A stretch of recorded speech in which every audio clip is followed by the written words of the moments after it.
Democrats need to do more listening. We need to listen to Americans rather than stand on a pedestal and just preach down to them. Hello, and welcome to The Conversation. I'm Dasha Burns, Politico's White House bureau chief.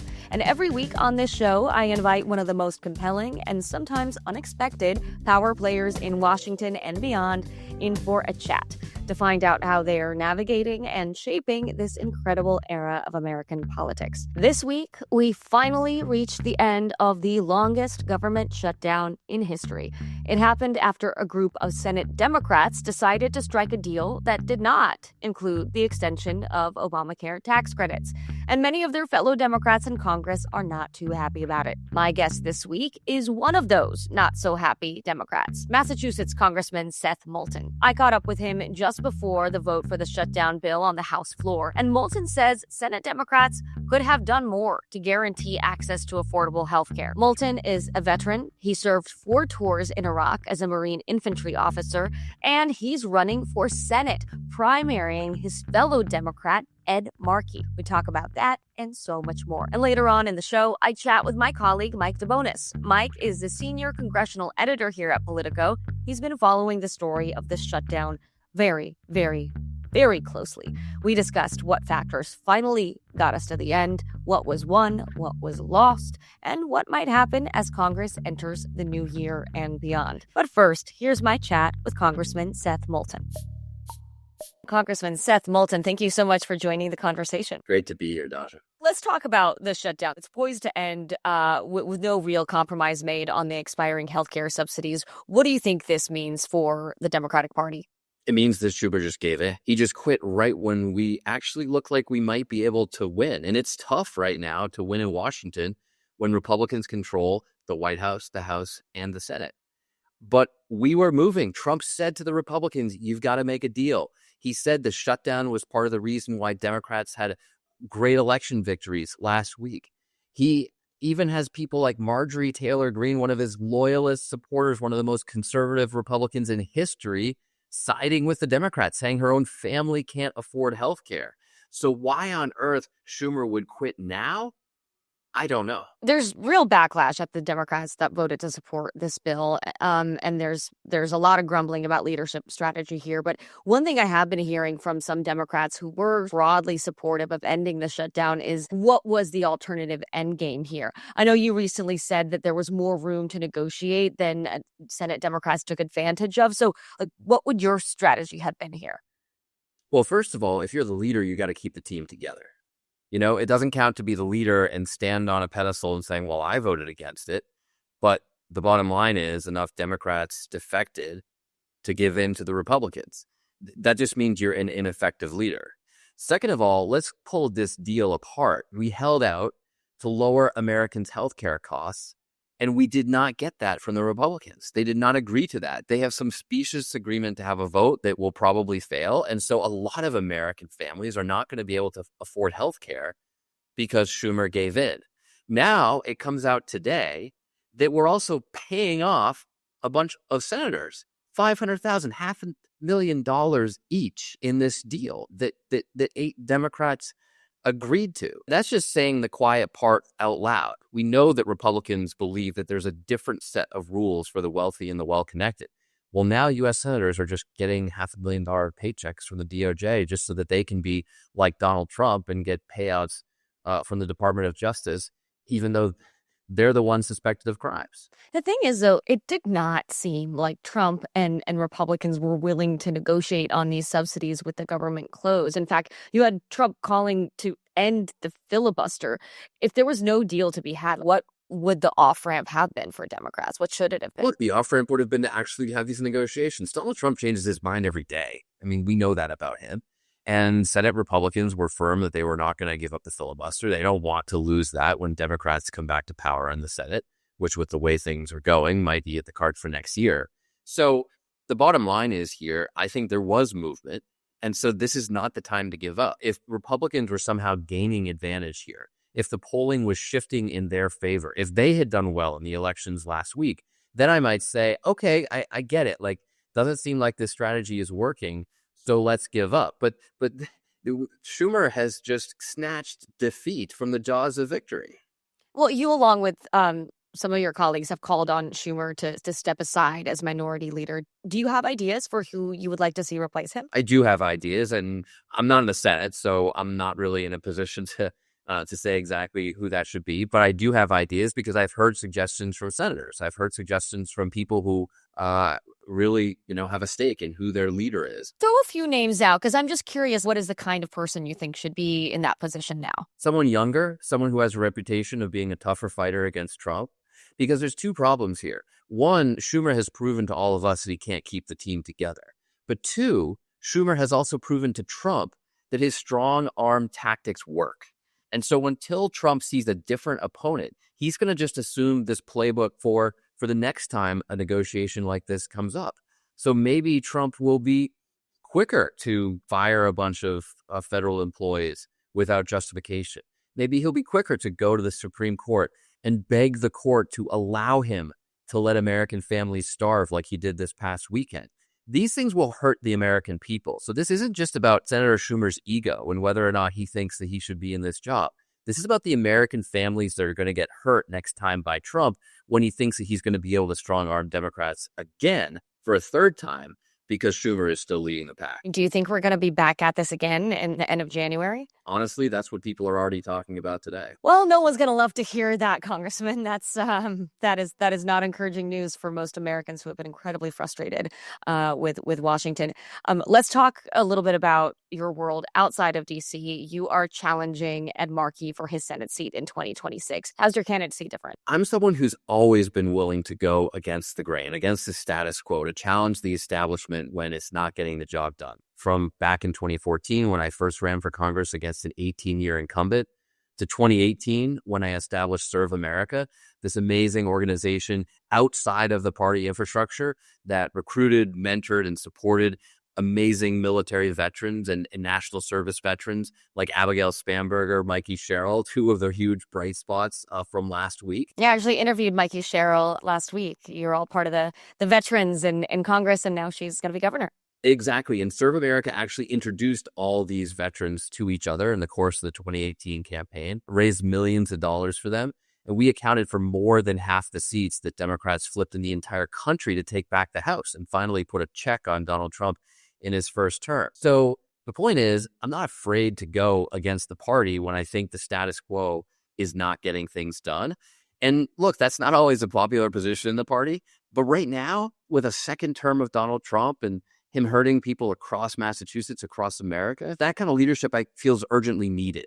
And this is what I hear from voters all the time. We've got to move on. It's time for a new generation of leaders to step up, like Abigail, like Mikey, to show how we can more effectively fight Trump, but also chart a path forward for the Democratic Party. Besides age, which is clearly one thing you take issue with, why else should people dump Markey? Well, number one, I'm not going to vote for Senator Schumer. And we've just been talking about how we need new leadership. So I'm not going to run on a new generation of leadership in Massachusetts and then go down to Washington and support the status quo. Senator Markey has been asked repeatedly over the course of the last several weeks whether he will support Schumer, and he refuses to even answer the question. But there's also a big question of effectiveness. Senator Markey is a good guy. He served the country for half a century. I mean, he's been in office longer than I've been alive. He and I agree on many of the issues. He says the right things. He has great press releases. But how much has he actually gotten done? Well, in the Senate, I'll say, the challenge is Democrats are in the minority right now. So how do you think you could be more effective in the Senate in the minority than Markey's been? Well, you've just been talking about it, because I'm not going to support this playbook that is failing. I'm not going to support the establishment. I'm not going to protect the leaders that we have when they're not getting the job done. But let's also remember that when you've been in office for half a century, there are a lot of times when you were in the minority. And we need to talk about what the Senator Markey has actually gotten accomplished. You've talked about term limits. Would you set a term limit for yourself if you were elected? I actually think we should talk about age limits. I think that's really the relevant question on the heels of President Biden, Dianne Feinstein, Ruth Bader Ginsburg. And I don't know exactly what that age limit should be, but I think that we should have that debate within the party. We should have that debate within the country. I honestly think the founding fathers, when they set lower age limits, probably would have set upper age limits if they knew how long people would live back 200 years ago. When we have that debate, which I would encourage, if we come to a conclusion, I'll tell you what, I will work to pass it into law. And if it doesn't get passed into law and I find myself in that position, I will certainly abide by it myself. Okay, making the commitment right here, right now on the conversation. The generational change argument was also part of your pitch when you tried to oust Nancy Pelosi as House Speaker back in 2019. I do wonder what you think about that move now in hindsight, given that she was seen, I think, by members of both parties as one of the most effective party leaders of her time. And, I wonder, do you think that her leadership gap has been appropriately filled? Well, first of all, let's be clear that all of these candidates, the folks like Abigail Spanberger, Mikey Sherrill, Alyssa Slotkin, Jason Crow, Max Rose, all these people who flipped seats from red to blue back in 2018, most of them did so on a promise to vote for new leadership, to not support Nancy Pelosi.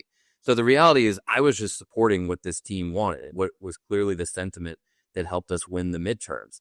But at the end of the day, we came to an agreement with her that worked out great because I supported her with her agreement to step down after a couple terms, something that she followed to the letter.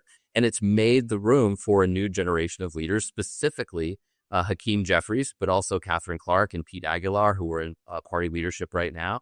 And although it's, Democrats are punching bags right now, and a lot of people like to criticize Hakeem Jeffries, his number one job is to keep this caucus united. And in my time in Congress, I've never seen our caucus more united than under Hakeem Jeffries today. Well, one issue that has fractured Republicans, not just on the Hill, but also in the MAGA coalition more broadly, is the Epstein files. There's a new batch of files out this week. Where are you on this issue? And how do you think this new release of emails from his estate naming Trump and alleging his knowledge of sex trafficking factor in? I got attacked again, more death threats headed my way when I said on Morning Joe last week that Trump is pretty obviously in the Epstein files.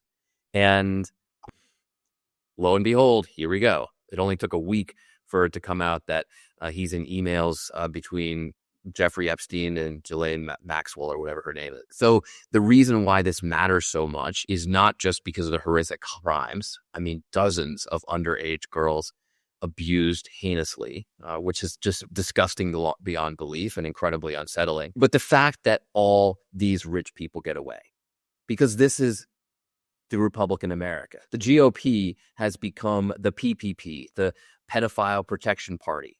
They're all lining up to make sure these files don't get disclosed because obviously Trump is in them.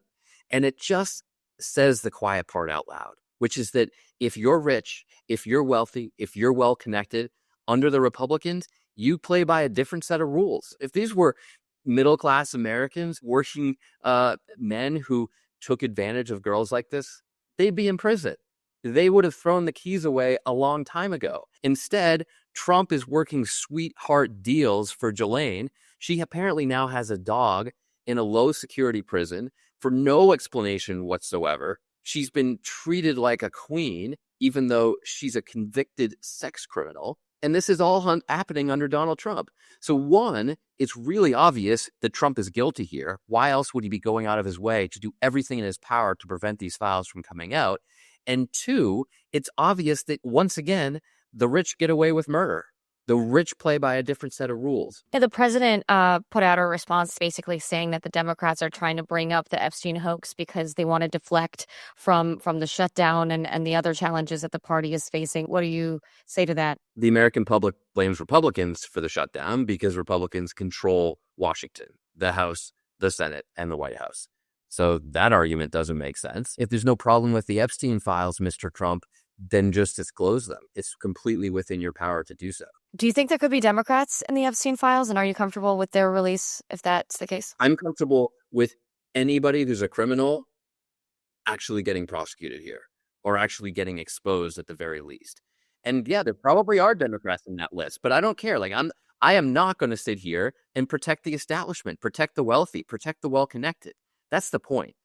We need to be the party that fights for equality in America, for equal opportunity, for the chance for everyone to live the American dream, whether or not you can pay millions of dollars for a pardon from the White House every time you make a mistake. You said you think there probably are Democrats? I think that if you look at the client list of all of Jeffrey Epstein's friends, I'm sure there are Democrats and Republicans. I have no idea who they are because the files haven't been disclosed. I wouldn't be surprised. I'm not an expert on this, but I'm just talking common sense here. Well, how do you think Democrats should handle this politically, though? This past election clearly showed that affordability, cost of living are the issues that voters care about and the issues that make them cast their ballot for a certain candidate. Do you think that the Epstein files should be a core focus for the Democrats, or should they stick more to the kitchen table issues? I don't think that the Epstein files are a core focus for Democrats. We just fought this shutdown until Schumer gave in to protect Americans' ability to pay for health care because it should be a human right. Everyone should have health care. But Trump's clear problem here with the Epstein files has made it a core focus. Remember, it was the hard right that really made this an issue. And I think Democrats are simply doing the right thing to do what we can to expose the crimes here. Well, that's really interesting because I don't know that a lot of Democrats have necessarily connected those dots, because that to me sounds like an argument that relates to Epstein that might resonate with people that are not super online and kind of down the rabbit hole on this story. Oh, I think it's absolutely part of the same. There's two Americas, one America that can barely afford to make ends meet, and another America that lives like kings, one America that has to play by the rules set in the laws of the Constitution, and another America that gets to buy their freedom. I do think this last election, with the successes of Mikey Sherrill, Spanberger, and some of the others, has shown that Democrats are taking some painful lessons learned from 2024, what voters care about, right? Do you think, though, the party has successfully course-corrected its stance on transgender issues, particularly participation in sports? Look, my whole point with this is just that we need to have a debate. We ought to be able to have a discussion about this, because if we don't, then the only people setting the terms of this debate are Republicans, who are going to advance a very hateful policy that ultimately is going to hurt transgender Americans. Republicans are not just trying to prevent them from participating in sports, and we can have reasonable restrictions around that like the Olympics do, but they're trying to deny them health care, deny them job protections, and enable you to just fire someone for being transgender. I mean, they're trying to get them kicked out of the military, something I have fought hard against in my time on the Armed Services Committee. So it's important that Democrats are not afraid to engage in these issues. But it's also a part of just the fact that Democrats need to do more listening. We need to listen to Americans rather than stand on a pedestal and just preach down to them and say, you know what, if you don't meet all these litmus tests, if you don't agree on every single issue, then not only are you wrong, you're a bad person. And that's what a lot of Americans heard when they heard Democrats saying, oh, there's no problem at the border. You know, that's just Trump weaponizing immigration. It's not an issue. When people could see with their own eyes that immigration was an issue. It's what they heard when the Biden administration said inflation is transitory, whatever that means. Well, the bottom line is groceries are a lot more expensive, and they want people to just be honest about that. And then, of course, the icing on the cake was when Democrats said, there's nothing to see here. Everything's totally fine with President Biden. And sadly, we could see with our own eyes that it wasn't. So the point is that Democrats have lost trust, and we need to show a course correction in order to gain back that trust with the American voters. I know you've been asked about this before, but you said in 2024, quote, I have 2 little girls. I don't want them getting run over on a playing field by a male or formerly male athlete. But as a Democrat, I'm supposed to be afraid to say that. So I get your point about litmus tests. But a lot of Democratic base voters didn't love that answer. Has your view changed since then? My view that we need to have these discussions? No, not at all. I was just talking to Sarah McBride about this, in fact, the first transgender woman in Congress. We need to be able to have these discussions. And we can't just, go around saying, you don't qualify as a Democrat if you don't agree with me and are not even willing to discuss this. And by the way, it's not just about this. And this is the point. There are a lot of issues that really matter to Americans. Like I saw up in Massachusetts, a real problem with immigration, something we never really saw when you were a northern state before last year. And there were still a lot of Democrats just completely denying that it was a problem. So we've got to get real here. We've got to listen to Americans and just stop solely preaching to them and saying, if you don't agree with me 100%, then you don't deserve to be a member of our party. Well, I think one of the challenges for you and for a lot of Democrats like you that aren't afraid to sort of buck the party line and go against the grain is the primary problem, right?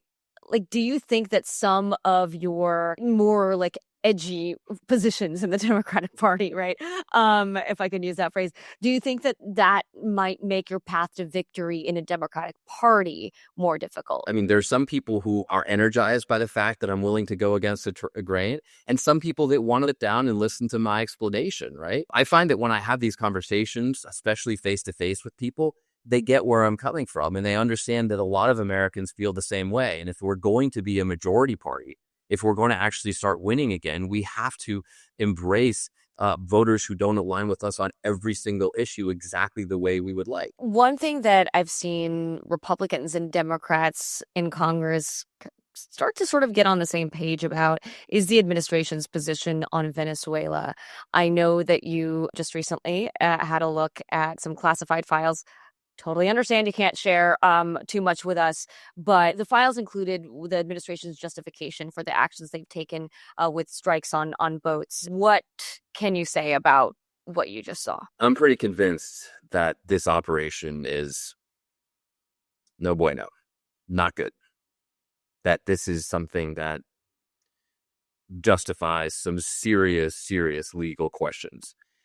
And honestly, it lends credence to the conversation that I had at the end of a classified briefing a week or two ago when the House Armed Services Committee was briefed on these operations. And there were a lot of thoughtful, sensible, but tough questions from both Democrats and Republicans that the administration effectively refused to answer. In fact, they canceled the lawyers from the briefing just before it started so that they could just throw up their hands and say, oh, sorry, we can't really answer these legal questions because the lawyers aren't here. So at the end of that briefing, I went up to the senior Navy admiral who had briefed us, and I looked him in the eye and I said, I hope you recognize the constitutional peril that you are in and the constitutional peril that you are putting our troops in with what you're doing. Because you have experience in the military, right? This is an issue that you have a different perspective on than some of your other colleagues. Do you think that Democrats should be running more veterans for higher office? Absolutely. I mean, look at 2018. We won back the House on the backs of veterans. And we're actually proving that we're the much better party for veterans, not only because we take care of them. President Biden passed the PACT Act, which has expanded coverage at the VA, including for people like myself who were exposed to burn pits in Iraq or Afghanistan. The greatest expansion of VA care benefits in a very, very long time. Not only are we taking care of veterans when they come home, but we respect them for their service, unlike Donald Trump, draft dodger, who attacked John McCain for getting captured in Vietnam and any other number of times that he's assaulted the military. But veterans also have a real appreciation for just how horrible war is. If you look statistically at Congress, veterans are more likely to vote against going to war because we've seen the horrors of war firsthand. And so the Democratic Party is also the party that should be keeping us out of needless wars like Venezuela, which apparently the president seems to want to start with the array of forces that he's bringing into the region. So we're looking out for our troops, we're looking out for our veterans, and fundamentally, we're looking out for the Constitution that all of us who served in uniform swore an oath to uphold and defend. Do you think that message gets across enough? Like, do you think Democrats could do better to connect with military families? No. I mean, we need to do a lot more, and we should be talking about these issues more, right? I'd like to answer a lot more questions about these issues than all the social issues, right? That we constantly get wrapped around the axle about. Yes, of course, we have to stand up for freedom and rights and everything like that. We also need to expand our coalition by bringing in a lot of Americans who feel like they're disaffected from Republicans. We have a real opportunity to win over Americans on big issues that have constantly been dominated by the GOP, like trust in national security. Why do you think Democrats have, at least in recent years, struggled to connect with military families? I think because we're doing too much preaching and not enough listening. And that turns a lot of working American families off because we need to just get real about things. We need to actually talk about issues that matter. People do care about national security. If you're in the military, you care about honorable constitutional decisions being made when your family members may be put in harm's way. If you're struggling to make ends meet, if you're worried about SNAP benefits being canceled by this reckless president, you want a party to talk about basic economic issues. You want a party to prioritize economic issues. I think we have a great story to tell on the economy.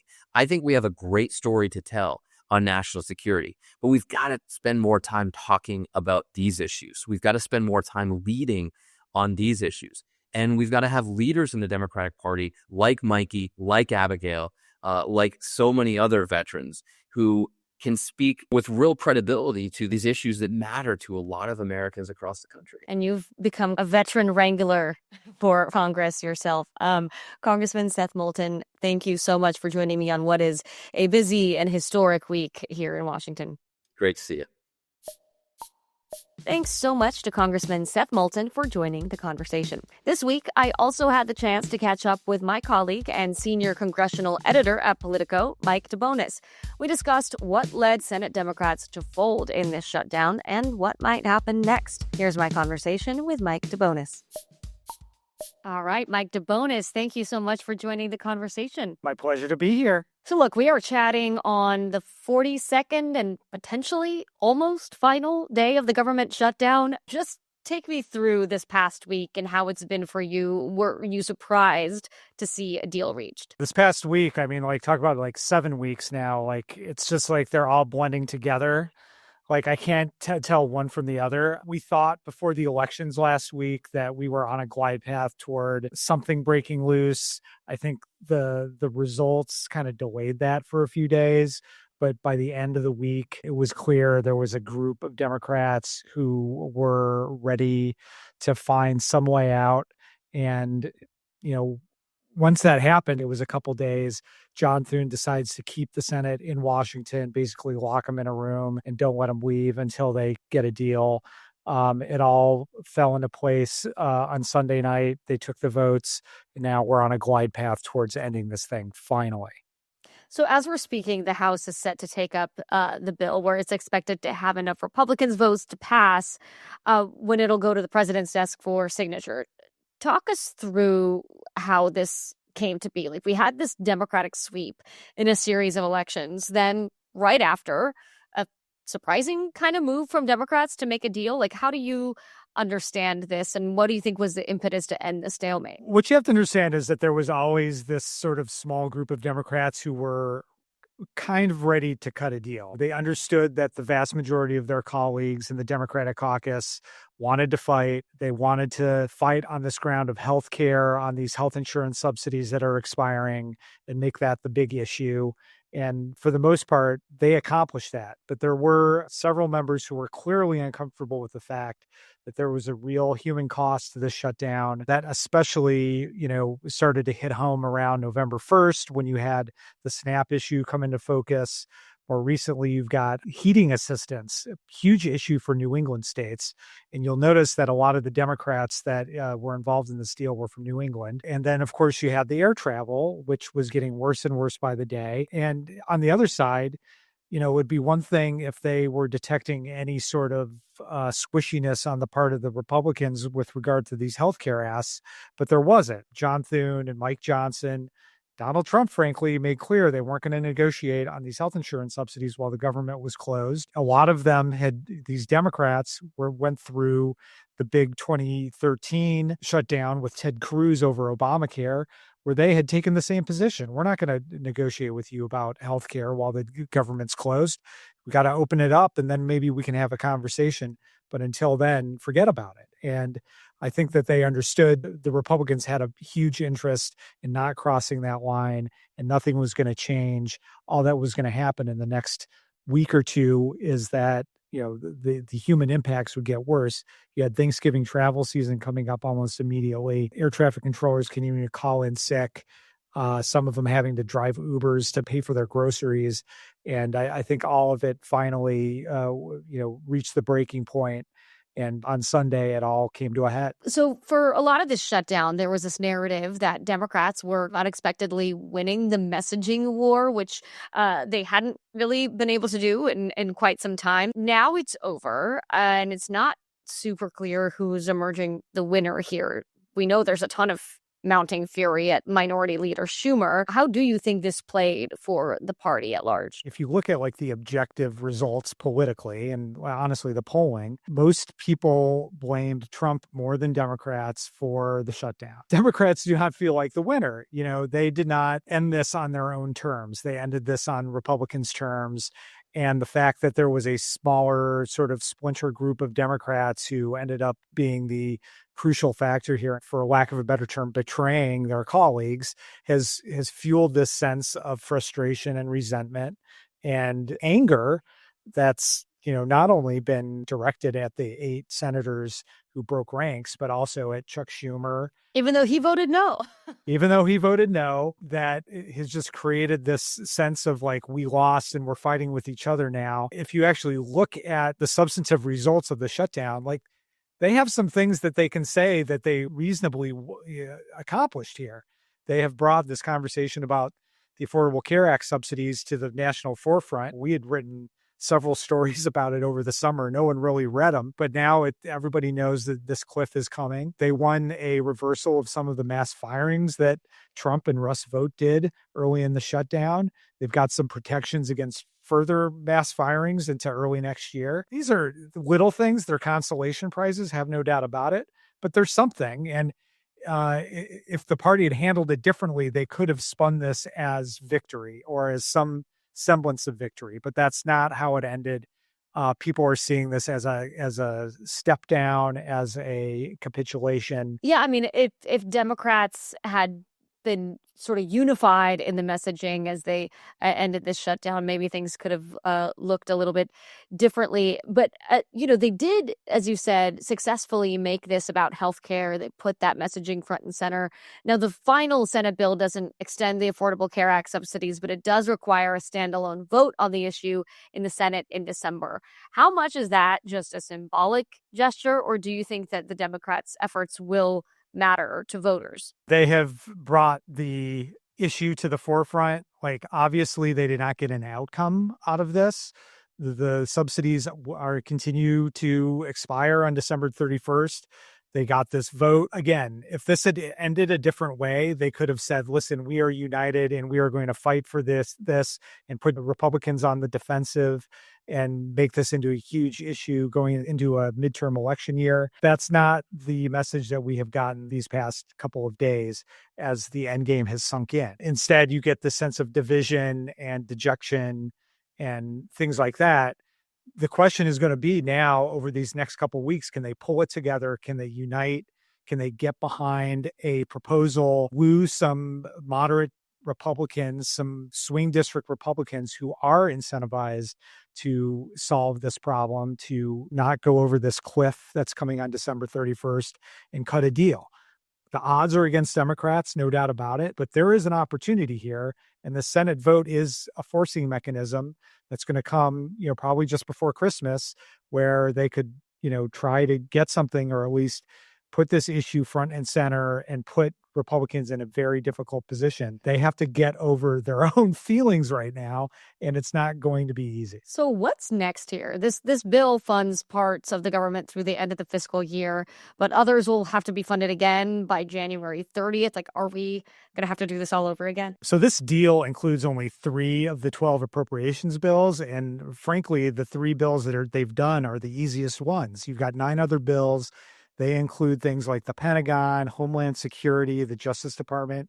These are the politically trickiest things to pass. It's by no means going to be a layup to get these through the House, get these through the Senate, and get Donald Trump to sign them. How much you want to bet he brings up the filibuster again? Democrats love it when he does that because it takes pressure off of them. It makes it a Republican problem that Republicans need to deal with. So I'm sure John Thune is telling him way off the filibuster talk. The votes aren't there, but he loves easy solutions to complex problems.